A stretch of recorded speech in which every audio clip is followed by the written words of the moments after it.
Good morning everyone.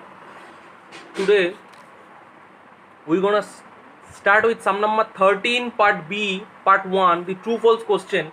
Previously we discussed this type of question 4 and 5. This type of question is very important.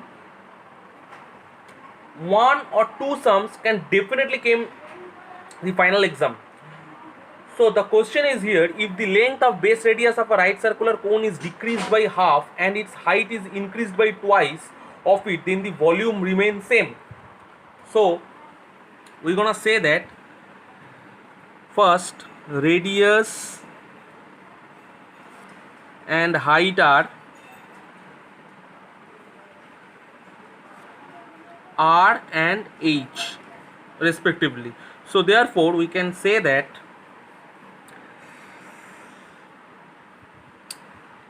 volume will be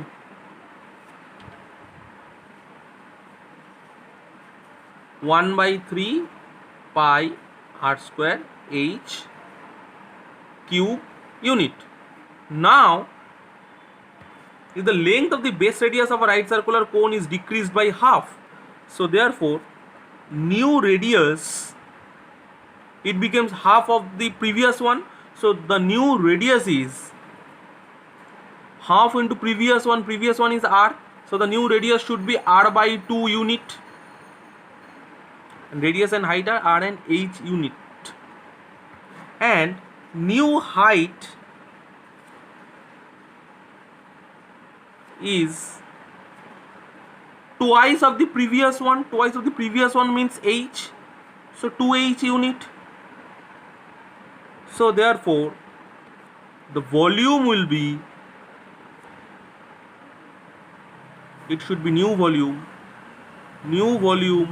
will be 1 by 3 pi, here r means r by 2, so r by 2 whole square, 1 by 3 pi r by 2 whole square, and the next one is h, here h is 2h unit, so this should be 2h cube unit. So we can say that 1 by 3 pi r by 2 means r by r square by 4 into 2h, here we can 2, and if we take common or in the first prefix, 1 half into 1 by 3 pi r square h unit.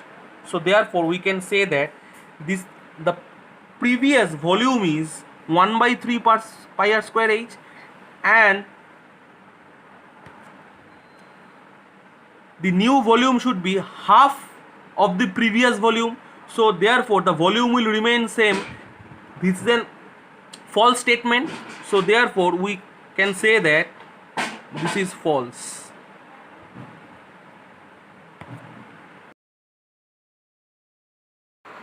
The next question is the sum number 13 part B part 2. The height, radius and slant height of a right circular cone are always the three sides of a right angle triangle. State that this is a true or false. So previously we know that here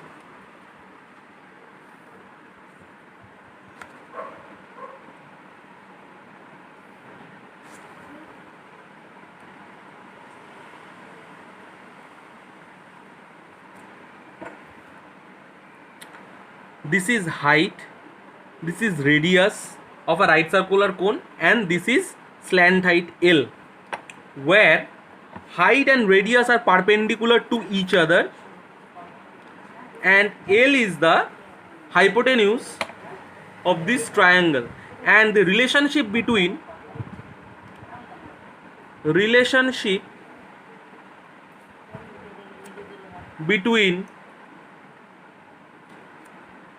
H, R and L are r square plus h square equal to L square. You see, this is the formation of a Pythagoras theorem. So Pythagoras theorem means this is a right angle triangle. So therefore the statement is here, the height, radius and slant height of a right circular cone are always the three sides of a right angle triangle. So therefore this is a right angle triangle, and these three sides, these three H, R and L are the three sides of a right angle triangle, so therefore this statement is true. So therefore we can say that this statement is true. This is the latest fill in the blanks question, so it's gonna be 1 marks question. If the volume of a right circular cone is V cubic unit and the base area is A square unit, then its height is, so we're gonna find the height. So first of all, volume of a right circular cone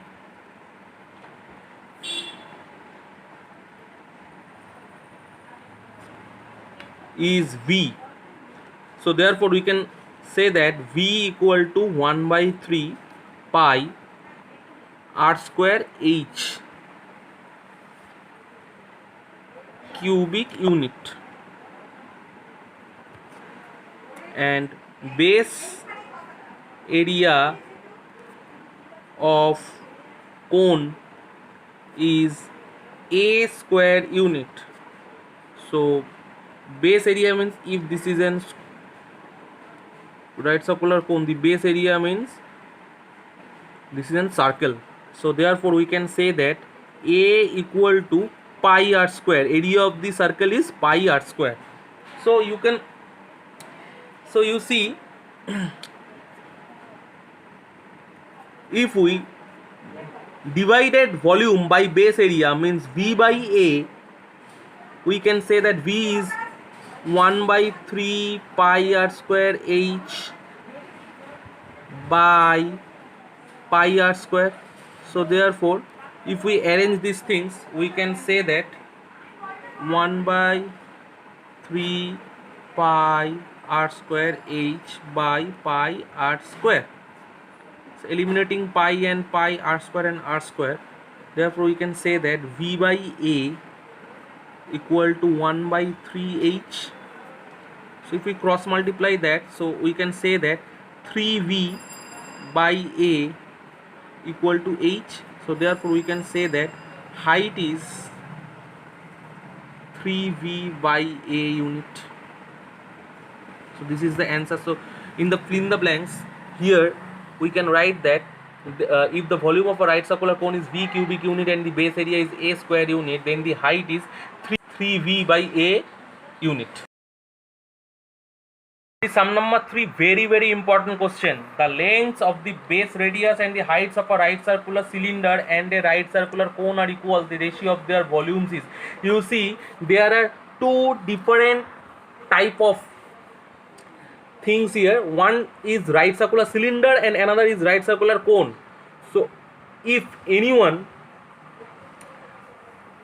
remember the formula of right circular cone but don't remember the formula of right circular cylinder, he can't do this sum, because you have to remember all the formulas of this type of things, means sphere, right circular cylinder, cube, cuboid. This type of question is very important in the Madhyamik exam.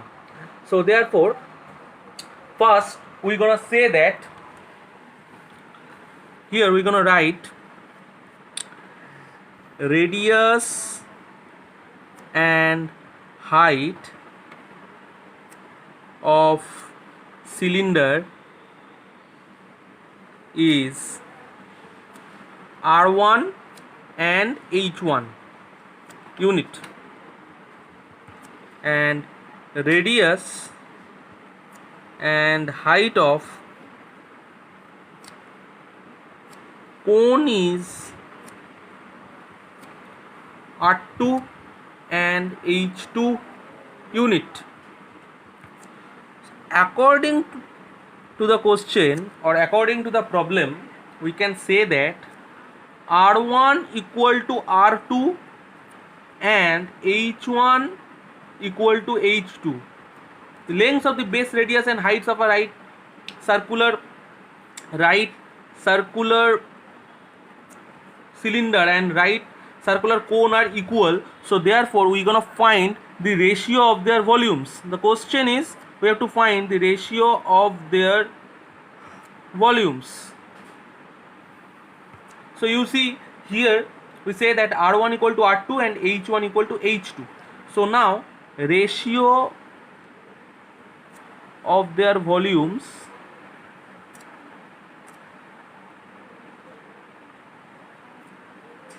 means volume of cylinder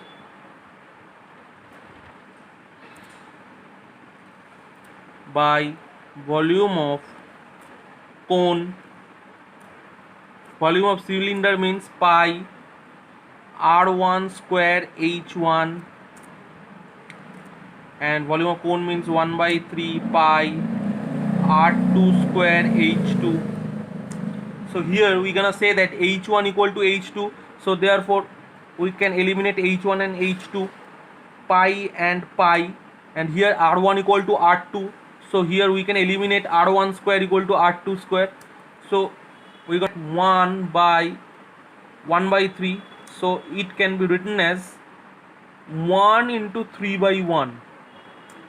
So the answer is 3 by 1. So volume of the cylinder and by volume of the cone is 3 by 1, and the required ratio is 3:1. So the answer is required ratio is 3:1. You have to write the fill in the blanks like the lengths of the base radius and the heights of a right circular cylinder and the right circular cone are equal. The ratio of their volumes is 3:1.